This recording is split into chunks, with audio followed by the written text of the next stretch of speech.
ತಾಯಿ ಇಲ್ಲದೆ ಬೆಳೆದು ಬಂದ ನತದೃಷ್ಟ ಹೆಣ್ಣು ನಾನಮ್ಮ. ಈ ನನ್ನ ಸಂಸಾರ ಅಂಬಿಗನಿಲ್ಲದ ದೋಣಿಯಂತೆ ಸಾಕ್ತಾಯಿತು.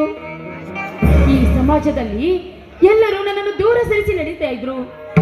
ಆದ್ರೆ ನನ್ನ ಬಾಳಿಗೆ ಬೆಳಕನ್ನು ಕೊಟ್ಟು ನನ್ನ ಕೈ ಹಿಡಿದು ನನ್ನ ಜೀವವನ್ನು ಉಳಿಸಿ ನನಗೆ ಜೀವನ ಕೊಟ್ಟ ನನ್ನ ದೇವರು ಅಂದ್ರೆ ನನಗೆ ತಾಳಿ ಕಟ್ಟಿದ ನನ್ನ ಪತಿದೇವರು ಅಮ್ಮ ತಾಯಿ ಮಹಾಲಕ್ಷ್ಮಿ ಸದಾಕಾಲ ನನ್ನ ಪತಿದೇವರು ಹಾಗೆ ನನ್ನ ಮಕ್ಕಳಂತೆ ಬೆಳೆದಿರುವ ನನ್ನ ಮೈದುರರನ್ನು ರಕ್ಷಿಸುವ ಭಾರ ನಿನ್ನದಮ್ಮ, ನಿನ್ನದು. ನನ್ನ ಮೈದುನರಿಗೆ ಆದಷ್ಟು ಬೇಗ ಯಾವುದಾದ್ರೂ ಒಂದು ನೌಕರಿಯನ್ನು ದೊರಕಿಸಿದರೆ ನಿನ್ನ ಗುಡಿಯ ಮುಂದೆ ನಿಂತು ಕೈಯಲ್ಲಿ ಕರ್ಪೂರವನ್ನು ಹಚ್ಚಿಕೊಂಡು ಬೆಳಗ್ತೀನಿ ತಾಯಿ. ರಕ್ಷಿಸಮ್ಮ ತಾಯಿ, ಈ ನಮ್ಮ ಮನೆತನವನ್ನು ರಕ್ಷಿಸು.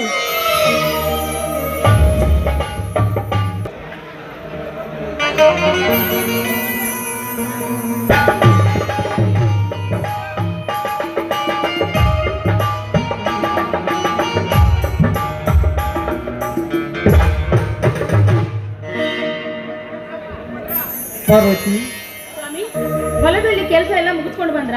ಹೊಲದಲ್ಲಿ ಎಲ್ಲ ಕೆಲಸ